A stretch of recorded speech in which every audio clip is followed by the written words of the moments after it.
come the Dolphins. And on that last drive, went for it on fourth, turned it over. A good job by their defense, though. They held them to 3, but this offense, they've got to be a little bit better, a little bit more careful here. And sometimes when you see these calls on fourth down, when they decide to go for it, it's not necessarily the coach saying, I believe in my offense. Sometimes the coach saying, I believe in my defense. I can afford to go for it here, because if we don't get it, I don't think we'll give up more than 3, and that's exactly what happened there. You think that factored in? I do. I think that he had that in his mind going into the game, that I'm going to be aggressive on offense because I know I've got a defense that can hold up their end. And he's brought down. 17 yards on the pickup there, and the drive will continue. One thing I can say pretty safely, that route is not called if you don't have a guy who can throw the ball and put some mustard on it. Because if you're going to lollipop it in the middle of the field, bad things usually happen. It takes a strong-arm guy who can rifle it in there, and they were able to successfully complete that one. That one goes for 16 yards. It sets them up first and goal. So much goes into a successful play, doesn't it? How about that play action there, freezing the defense just enough to bring the tight end free downfield for the completion. Now a play fake here on first down. Sliding out of the pocket. It's caught. Stills right side. And he is out. Back now with Charles Davis. I'm Brandon Gaudin. Second quarter begins with the Dolphins in possession of the football. And they'll come up looking to keep this drive moving. Again, Tannehill rolling to his right. And that is incomplete. Jordan Cameron is tight end, the intended receiver. And that is going to set up third and goal. And on the outside, they're playing press coverage. They'll try to run with a J. And he is in. Touchdown, Miami. Jay taking it in. And the Dolphins are in for 6. But they decided to run it in and got it done on third and goal. A lot of the times, that's a passing play. And the kicker, this has to come out for the PAT. He can breathe a sigh of relief as well, right? Although I don't know if he's really breathing a sigh of relief. I think he likes to put 3 points on his ledger. Frank's now on to kick it away after the touchdown. Very short kick. This will be taken by one of the up men. Now that's the kind of return you're looking for. To get to that spot on the field, that allows you to do a lot of things on offense. Atlanta now coming out on the field. And they had 3 points last time, but they didn't want 3 points because they were well within range of scoring a touchdown. We'll see if they can do better now. I'm with you on that one. Let's just go ahead and be frank about the whole thing. The only one happy about the 3-point? The kicker. Exactly. He put it through the post. That's going to help him at contract time. But that offense, they're thinking, let's get in the end zone this time. I don't know if that helped him at contract time. You could have kicked that one through. I don't know about that. Toe bash. I don't know about toe that. bashed it. Super toe. A couple of Dolphins in on the stop.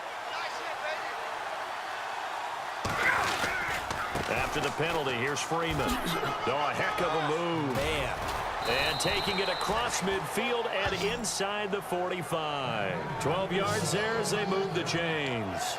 And the man who helped Florida State to a national title in 2013, Devontae Freeman, reeling off a nice run. I remember when he came out of school and I was evaluating him for the NFL draft. I loved a lot of his game.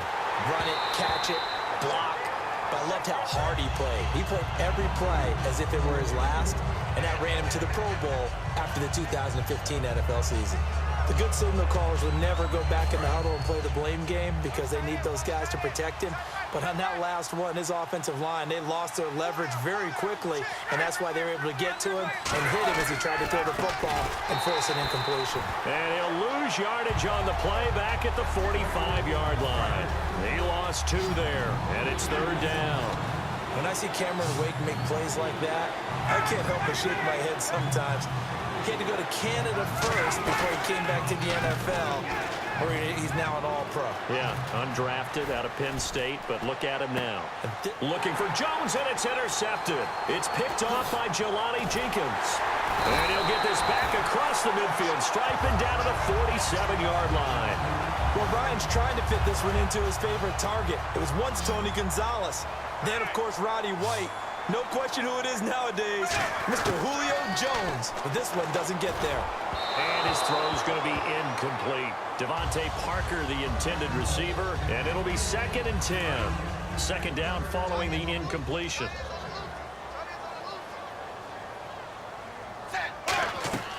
Now Tannehill.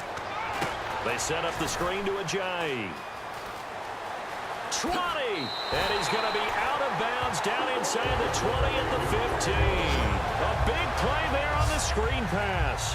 32 yards. And now a first down following that long gain.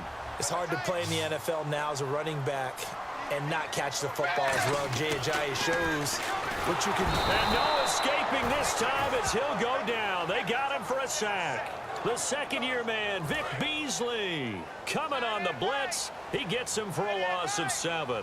It's interesting, partner, that most defenses try and guard the 35-yard line actively because they think the way kickers are nowadays, about a 52-yard field goal, they're kind of giving up points. But you get even deeper into territory, you get into the red zone, they're going to guard it even more, which means more pressure, more blitzing. Third and long, it's Tannehill.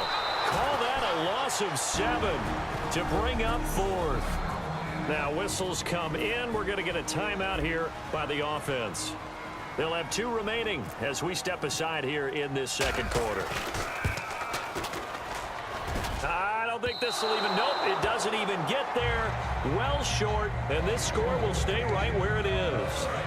So it's an empty possession there, and you'd have to say it's not like him to come up short on a kick like that. Yeah, and it's real easy for me to say this, but anything in the 40 to 49-yard range should be pretty automatic for an NFL kicker, especially in terms of at least getting it there. So you're right. That is Devontae Freeman. They're not going to get him. Touchdown, Falcons. Devontae Freeman, 61 yards. And the Falcons have once again taken the lead. And on that long run, maybe the defense caught napping a little bit. The concentration level may not have been there. I agree with you on that one because those types of plays, when they result like that, they're almost like big bolts of lightning, aren't they? Whoosh, and off he goes. This fielded a few yards into the end zone. And the decision to bring it out is going to cost him about 7 yards all told as he's taken down back shy of the 20. Here's Ryan Tannehill and the Dolphin offense back out onto the field. Been a decent start for him here in this first half, but bottom line, his team's losing. They got to fix something. And it starts with him. He has to keep that little quarterback strut going right now to make sure that his team sees him as confident. Continue to try and up his game, but just let him know, hey, if I'm around, if I'm the one calling signals and throwing the football, just follow me, we'll get there. Sometimes that will do more to elevate a team than anything else. See if he has that confidence. Holding offense.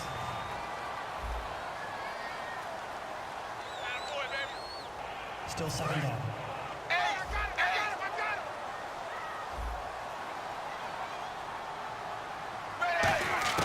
On second down, here's Tannehill. And unable to connect on the long pass. It falls down incomplete.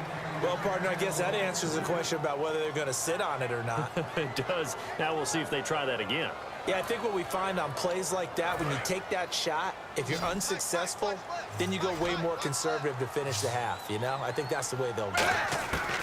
From the gun on third down, Tannehill going deep here for Parker. Oh, a ball batted in the air, and now it's intercepted. It's a first-round pick, Keanu Neal. And he's going to go out of bounds at the 30-yard line. Oh, and that's a nice job defensively to get a piece of the football. He's going to pop it into the air, and then it's the tip drill. And good concentration by him to react to it and pull in the interception. This is Freeman on 1st and 10. And he's going to fight his way forward here for a modest gain. 5 yards on the carry. Good pickup on first down. 2nd and 5. A minute 59 to go in the first half. We'll come back to Miami after this. Coming up at halftime in a little less than 2 minutes, we'll send you to Orlando where Larry Ridley is standing by. He'll have highlights and analysis of this first half. Now it's Ryan. Swings it out to the flat for Freeman. And he's brought down. It's a really nice 15-yard pickup, and now it's 1st and goal. And the defense with their backs against the wall a little bit here as the offense is in the red zone. So many times you hear today's NFL described as a space game. Get your best players into space with the football in their hands. That's why sometimes you just swing it out to your runner, get him out in the flat, and let him have a chance to make people miss an open field. All right, say it with me now. There are a lot of different words we come up with. Maybe we go back and forth after that play, getting his toes tapped down to make that catch. Crafty. Yep.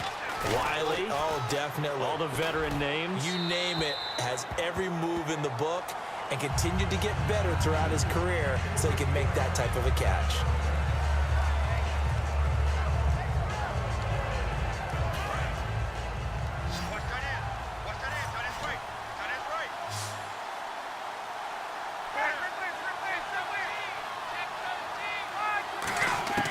On 3rd and goal, Ryan. This will be caught at about the 6. And he'll be brought down here at the 3-yard line. He wasn't the primary target, but I think it was almost like a check-down situation, wasn't it? Yeah, hoping he can break some tackles, a big tight end, but he couldn't do it. Yeah, get it to that big frame and hope he can scatter some bodies, unable to get it done. And the kick for the 41-year-old is up and good. And that'll open the lead up to a touchdown now at 13-6. So give them 3 there. A good drive gets them inside the 5, but they couldn't punch it in. And credit this defense, too. That was the old bend but don't break approach, but it kept the offense out of the end zone.